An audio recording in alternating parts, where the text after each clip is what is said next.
Assalamualaikum warahmatullahi wabarakatuh. Hai para pencinta catur dan para caturmania, selamat datang kembali di Legenda Catur Dunia.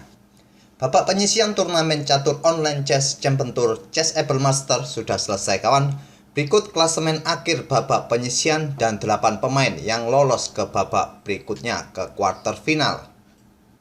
Pimpinan klasemen masih seperti di hari pertama kedua. Wesley So menempati posisi puncak, diikuti oleh Levon Aronian, Alireza Firoza di tempat ketiga, Hikaru Nakamura di tempat keempat, Vladislav Artemiev, Li Guanglim, Shahryar Mamedyarov, dan di tempat ke-8 ada Jordan Van Forest.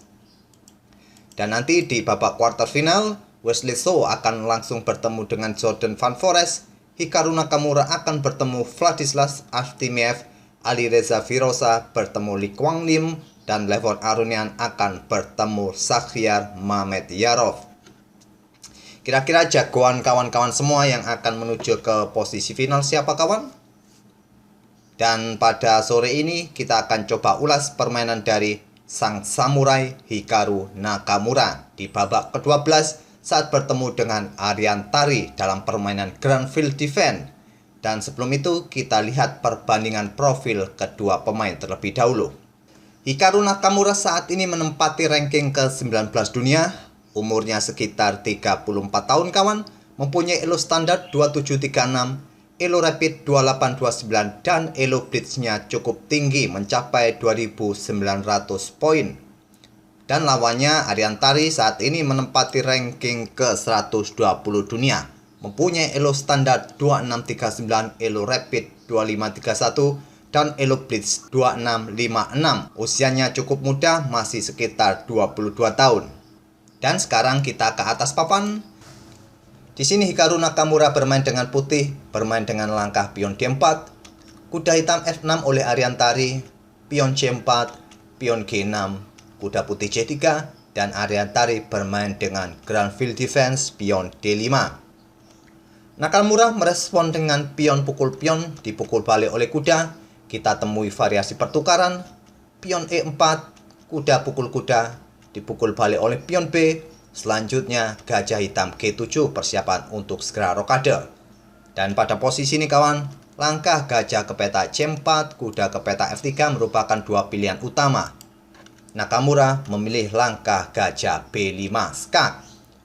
Di sini bisa ditutup dengan gajah di D7, kuda di C6 atau pion C6 ataupun kuda di peta D7. Arian Tari menutupnya dengan pion C6, gajah mundur ke A4, hitam rokade, dan Nakamura melanjutkan pengembangan kuda F3. Gajah hitam berkembang ke G4 mengepin kuda, Nakamura rokade. Pion C5 merupakan kelanjutan dari Grand Field Defense kawan. Bila pion pukul pion, hitam nanti akan mendapatkan pion di peta C3 ini. Nakamura merespon dengan pengembangan gajahnya ke E3 memperkuat posisi pion pusat. Dan Arian Tari pun mengembangkan kudanya ke C6. Nakamura sikat kuda, dipukul balik oleh pion B. Selanjutnya Nakamura menggeser beteng ke C1, menghindari diagonal gelap panjang ini kawan. Dan dibalas dengan langkah menteri hitam ke A5, memberikan pressure bagi pion di peta C3 ini. Nakamura membackup pion C3-nya dengan menteri di C2. Tapi dia meninggalkan kuda di peta F3 ini kawan, memancing gajah hitam pukul kuda di F3 ini. Dipukul balik oleh pion F, sekarang rusaklah struktur pion di depan Raja Putih. Tentu ini akan menjadi keuntungan bagi hitam di beberapa langkah berikutnya ini kawan, karena Raja Putih semakin terekspos. Dan Arian Tari melanjutkan pion C pukul pion D4, dipukul balik oleh pion. Dan sekarang menteri hitam bergeser ke sayap raja ke peta H5 untuk mengincar pion F3 di backup oleh raja di peta G2. Dan Arian Tari menggeser beteng A, bergeser ke lajur pusat ke D8, dan putih pun juga menggeser beteng F ke D1. Dibalas Arian Tari dengan pion F5. Menantang pion putih E4 ini untuk membuka lajur F bagi betengnya. Tantangan ditolak oleh Nakamura, memilih pukul pion C6. Dan Arian Tari tidak melanjutkan pion pukul pion E4 kawan. Nantinya akan dipukul balik oleh menteri putih dan posisi putih akan semakin baik. Pada posisi ini, pion didorong maju ke F4 mengancam gajah. Tapi sebelum memindahkan gajahnya ini kawan, Nakamura menggeser menterinya ke E6 dengan tempo skak. Raja bergeser ke H8, barulah sekarang gajah ke petak D2. Pada posisi ini kawan, putih bisa juga mencoba langkah beteng terlebih dahulu naik ke C5 dengan tempo mengancam menteri. Setelah menteri bergeser mungkin ke H4, barulah gajah bisa menempati petak C2 dan posisi putih akan semakin lebih baik. Tapi pada posisi seperti ini, Nakamura langsung menarik gajahnya mundur ke D2 dan sekarang dibalas dengan langkah beteng pukul pion D4. Dan dibalas Nakamura dengan gajah ke E1 menantang pertukaran beteng. Tantangan ditolak, menteri hitam bergeser ke G5 skak. Raja ke H1, menteri hitam bergeser ke H5 untuk mengincar pion F3 ini kembali. Di sini di backup oleh menteri putih di petak B3. Langkah menteri putih ke petak B3 ini kawan merupakan langkah yang kurang akurat dari putih jika kita menganalisanya menggunakan engine. Engine menyarankan pada posisi ini memainkan rajanya ke G2 untuk membackup pion F3-nya. Tapi dengan memainkan variasi ini, apabila hitam ingin mengakhiri permainan dengan remis bisa melakukan skak yang berulang dengan variasi ini kawan. Tapi Nakamura mungkin sudah memperhitungkan variasi ini karena dia pegang putih. Dia ingin berinisiatif dengan variasi yang lain, tidak ingin permainan berakhir remis. Dia mencoba dengan variasi menteri ke petak B3.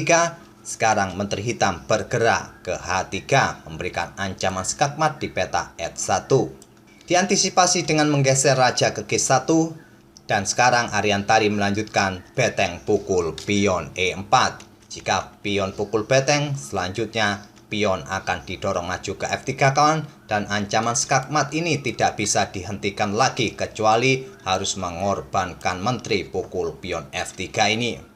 Jadi di sini Nakamura tidak tergoda dengan pengorbanan beteng hitam ini. Dia memilih langkah gajah ke C3 menantang pertukaran. Tantangan ditolak, Ariantari mendorong pion H5-nya untuk memberikan sedikit ruang bagi rajanya nanti di petak H7. Gajah pukul gajah skak oleh Nakamura, dipukul balik oleh raja hitam.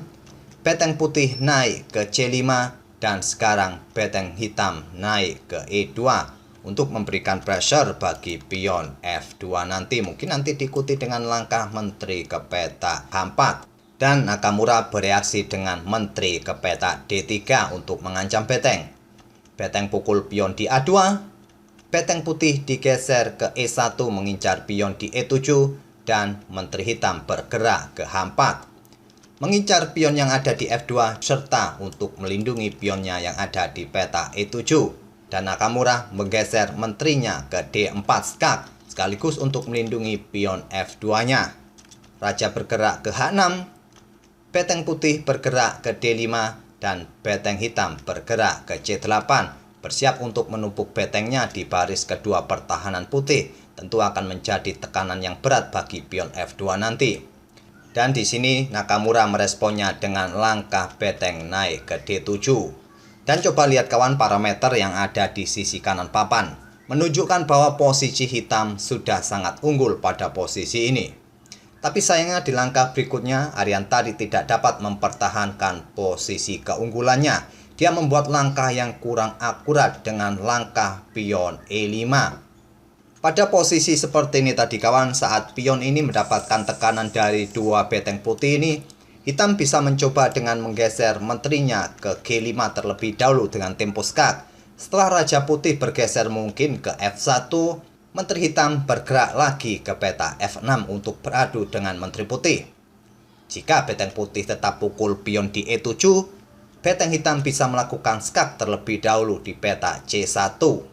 Apabila ditutup dengan beteng di E1 atau raja bergerak ke petak G2 kawan, selanjutnya menteri hitam pukul menteri putih, dipukul balik oleh beteng putih, dan hitam bisa menumpuk betengnya di baris kedua untuk segera menyikat pion yang ada di petak F2.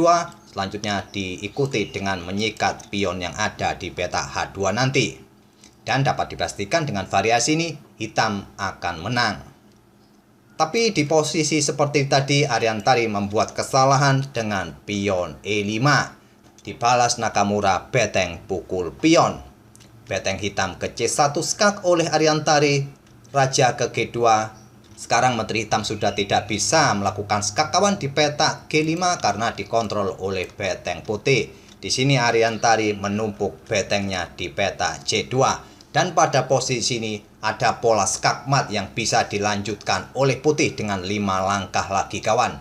Silakan pause video ini untuk beberapa detik dan coba temukan 5 langkah berikutnya oleh putih untuk bisa melakukan skak mat. Apakah sudah ketemu kawan urutan langkah skak mat yang bisa didapatkan oleh Nakamura pada posisi seperti ini? Langkah pertama adalah Nakamura pukul pion yang ada di peta H5 mengorbankan betengnya skak. Jika dipukul oleh raja, selanjutnya menteri ke H8 skak, raja ke G5, dan beteng ke D5 skak mat. Pada posisi ini, Ariantari memukulnya menggunakan menteri. Menteri putih tetap ke H8 skak oleh Nakamura, raja ke G5, beteng ke D5 skak, raja ke H4, dan beteng pukul menteri skak. Raja tidak bisa pukul beteng karena di backup oleh menteri putih, jadi pion pukul beteng. Selanjutnya menteri ke peta F6 skak mat. Ariantari kena skak mat di langkah ke-40. Itulah kawan permainan dari Hikaru Nakamura yang mendapatkan skak mat dari kesalahan Ariantari kawan yang sudah sempat unggul posisinya. Lagi-lagi kawan, ini adalah permainan rapid, apapun bisa terjadi dalam permainan middle game atau di end game. Karena mungkin saja pemain sudah terjepit masalah waktu sehingga tidak bisa mengkalkulasi lebih dalam lagi langkah-langkah yang akan dia buat. Semoga permainan kedua pemain tadi bisa menghibur kawan-kawan di sore ini dan kita akan bertemu di video-video berikutnya. Terima kasih. Wassalamualaikum warahmatullahi wabarakatuh.